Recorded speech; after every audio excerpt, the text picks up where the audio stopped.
Hello and welcome to this short presentation about EngineRoom software. My name is Chris Dunham. I'm the Managing Director of Carbon Descent. We've been going now for 14 years. We are a company that's about reducing carbon emissions, as the name hopefully suggests, and EngineRoom is just one of a number of software products that we produce.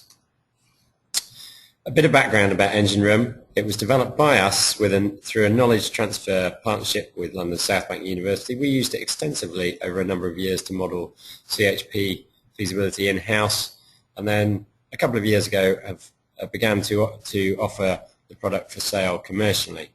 The advantages of EngineRoom are its speed and ease of use, but that combines with a robustness and flexibility in its use, as I hope you'll see when I show it to you in a moment.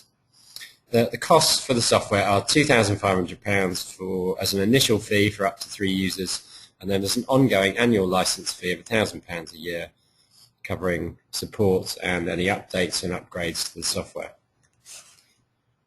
So I'm going to switch to EngineRoom itself, and here you can see the software.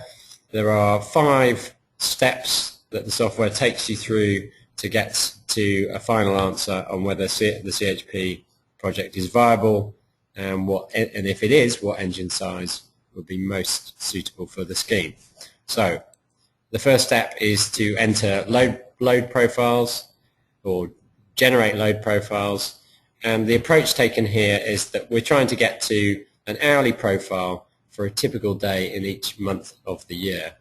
So the most technical option is to actually model the building within the software, entering floor areas and U values and so on, and then the software will actually generate profiles for you based on that information.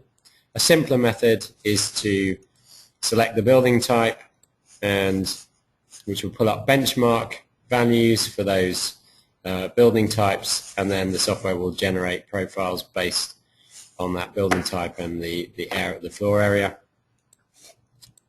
And lastly, you can get the software to actually generate profiles of demand based on annual fuel bills or monthly fuel bills, or you can actually go into the software, into the profiles, and enter the data yourself, which you might have generated in another software package, or you might have actually monitored the consumption of the building hourly and have that information. So a number of different ways you can enter profile information. The second stage is to set the energy tariffs that might apply, and here you can see that you can model an ESCO type approach, where an ESCO would own and operate the CHP plant and sell heat and power to customers on the site. But you might also simply be needing to model the owner of the CHP offsetting imported electricity and heat from boilers. And you can model different types of tariff here. You can see we've got a seasonal time of day tariff for electricity, but it could be an economy 7 or just a flat rate tariff. The next step is to actually choose the engines you want to conduct the modeling for, and you can see I've already selected some. The software comes preloaded with the database of engines and their efficiencies at different loads and so on, but you can actually edit that yourself and add to it.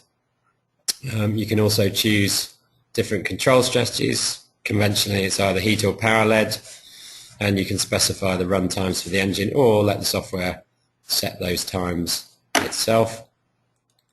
The fourth step is to put in financial information about the project, so the project lifetime, any levies that might apply, taxes, depreciation, the cost of financing, and you can enter detailed capital costs in 2 ways, either as a percentage of the engine cost or as a fixed cost. Lastly, just remains to set your emission factors. So here we have CO2 emission factors, but you might also wish to model NOx, SOx, and carbon monoxide and particulates, which you can do if you wish.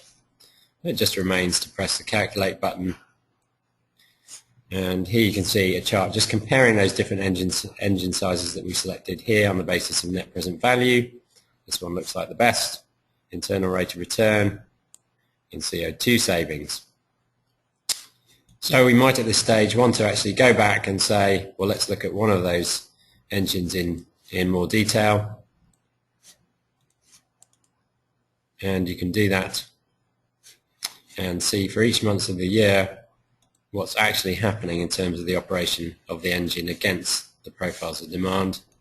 And you can also see the discounted cash flow detail should you wish to see that. So that very briefly is EngineRoom. Thank you very much for listening.